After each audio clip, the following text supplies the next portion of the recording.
గత 10 సంవత్సరాల నుంచి వైజాగ్ బ్రాహ్మిన్స్ వెల్ఫేర్ సొసైటీ తరఫున నిర్వహిస్తున్న ఈ కార్యక్రమానికి ఈ సంవత్సరం ప్రత్యేకించి వానమామలై పీఠం నుంచి తెలుగు రాష్ట్రాల ప్రతినిధి అయినటువంటి శ్రీ తిరుమల భరద్వాజ్ గారు వారు ఈ కార్యక్రమాన్ని విశాఖపట్నంలో నిర్వహిద్దామని వారు తలపెట్టిన మీదట వైజాగ్ బ్రాహ్మిన్స్ వెల్ఫేర్ సొసైటీ వారికి సహకరించడం జరిగింది.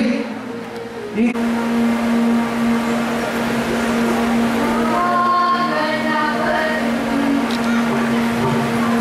ఆలోచిస్తే ఈ పదం నేను అంగీకరించి తీసుకున్నానని చెప్పినప్పుడు నేను చాలా సంతోషపడ్డాను. నేను ఎందుకంటే ఐవీఆర్ కృష్ణారావు వచ్చిన తర్వాత ఆ కార్పొరేషన్కే ఒక గౌరవం వచ్చింది.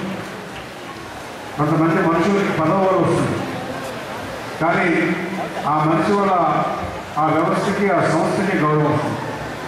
అటువంటి ఐవీఆర్ కృష్ణారావు గురించి ఇవాళ ప్రతి విద్యార్థి స్కాలర్షిప్ పొందుతున్నా, ప్రభుత్వం నుంచి కానీ ఇతర దేని నుంచి కానీ ఏ లబ్ధి పొందుతున్నా వాళ్ళ శాయశక్తులా చేయగలిగినటువంటి లెవెల్లో 10 సంవత్సరాల నుంచి కార్పొరేషన్ గురించి కూడా ఇచ్చేటువంటి తీసుకున్నారంటే చాలా అభినందించాల్సినటువంటి విషయం. నేను ప్రతి చోట ఇదే చెప్తూ ఉంటాను. ప్రతి పట్టణంలో ఎక్కడెక్కడైతే నేను మీటింగ్లకు వెళ్తాను, రాజకీయాలు చేసేవాళ్ళని చేయలేమండి. రాజకీయాలు అవసరం కాదని మనం అంటలేదు. రాజకీయాలకు అనుగుణంగా భావజాలాలు వాళ్ళు ప్రతి కమ్యూనిటీలో ఉంటారు. కానీ రాజకీయాలకు అతీతంగా కమ్యూనిటీలో ఒక లీడర్షిప్ చాలా అవసరం. అటువంటి లీడర్షిప్ ఉన్నప్పుడు కామన్ ఇష్యూస్ మీద ఆ లీడర్స్ స్పందించేటట్టుగా రాజకీయాలకు చెప్పినందుకు ఈ 5 భూములలో భూమికి సంబంధించినటువంటి అంశము శ్రీకృష్ణంలో భూమిని వరాహస్వామి ఉద్ధరించడం వలన ఆయన భూ సంబంధమైనటువంటి పంచభూతములలో ఆయనగా చెప్తారు. తత్వం, జలతత్వం, పుష్కరం, తడాగము. పుష్కర క్షేత్రంలో నీరుగానే భగవంతుడు ఉంటారు కనుక ఆయనకు నీ ఆప్తత్వంగా పుష్కరంలో ఉండేటువంటి స్థానాన్ని పరిగణిస్తారు. అనలతత్వం అని అగ్నితత్వం, గోదావరి మానవాలయంలో ఉండేటువంటి దేవాలయ స్వామిని అనలతత్వంగా అగ్నితత్వంగా భావిస్తారు.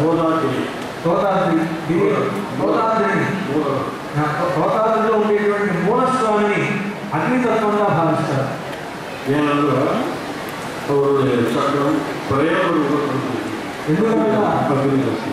ఎందుకనగా ఆ గోదావరిలో ఉండేటువంటి దేవాలయ స్వామి కుర్చీలో ఉండేటువంటి చక్రం ప్రయోగ చక్రంగా ఉంటుంది.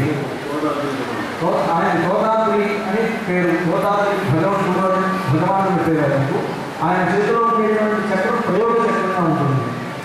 దక్షిణంలో యజ్ఞ కాపాడుగా ప్రయోగం ఉండిన స్థలం ఆయన స్వయంకృతమాలు సేవ జరిగింది. అనలతత్వం అంటారు.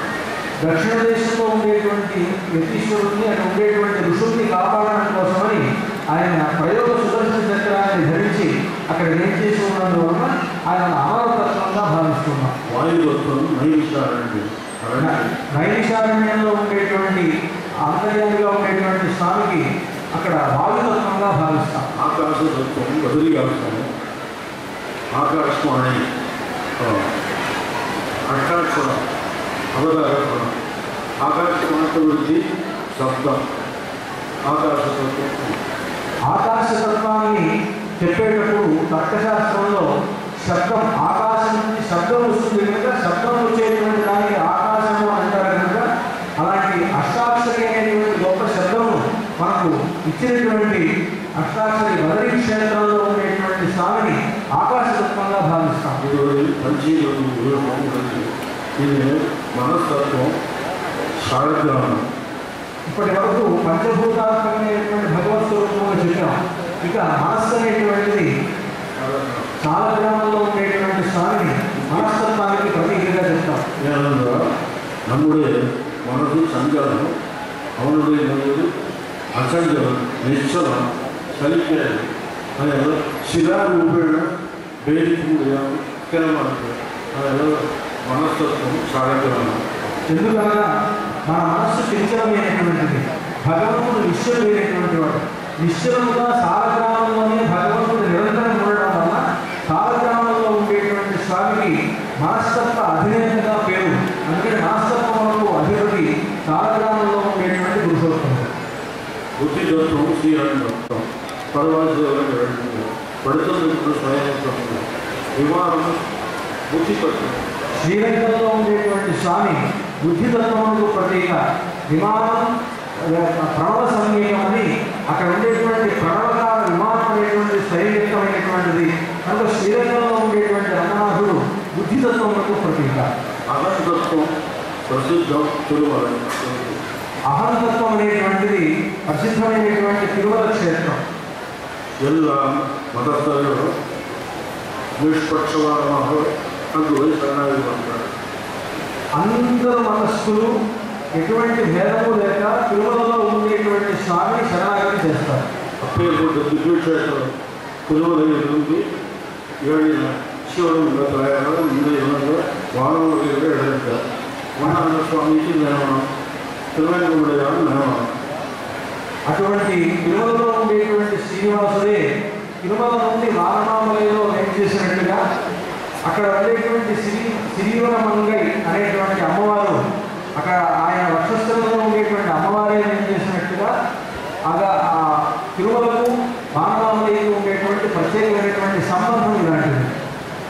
వారణామల హృదయాసముద్ర పండుగ తపస్వి వెళ్తున్న సిద్ధభూమి వారణామల இன்னைக்கு சின்ன பிரதட்சணங்கள் அநேக விஷயங்கள் எழுதியிருக்காங்க. அவ்வளவு அங்கே தபசு வந்து இங்கே தான் அவர்களுக்கு பர்ஃபெக்டாக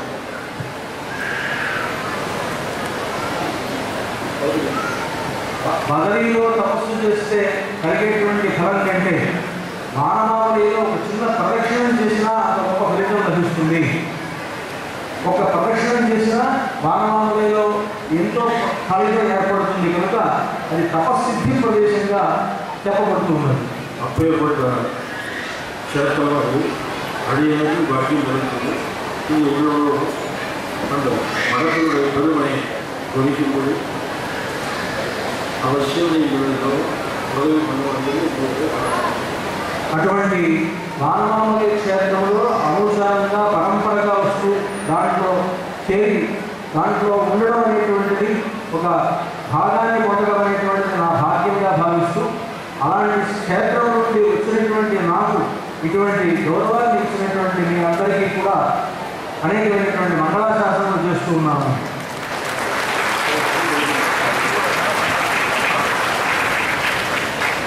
ఆ వారణావళి దాంట్లో మహాకుంభాభిషేకం మహాసంప్రోక్షణ కార్యక్రమం ప్రతి 100 సంవత్సరాలకు ఒకసారి ఆ వారణావళి మఠంలో మహాసంప్రోక్షణ అనేటువంటి జరుగుతుంది. ఈ సంవత్సరం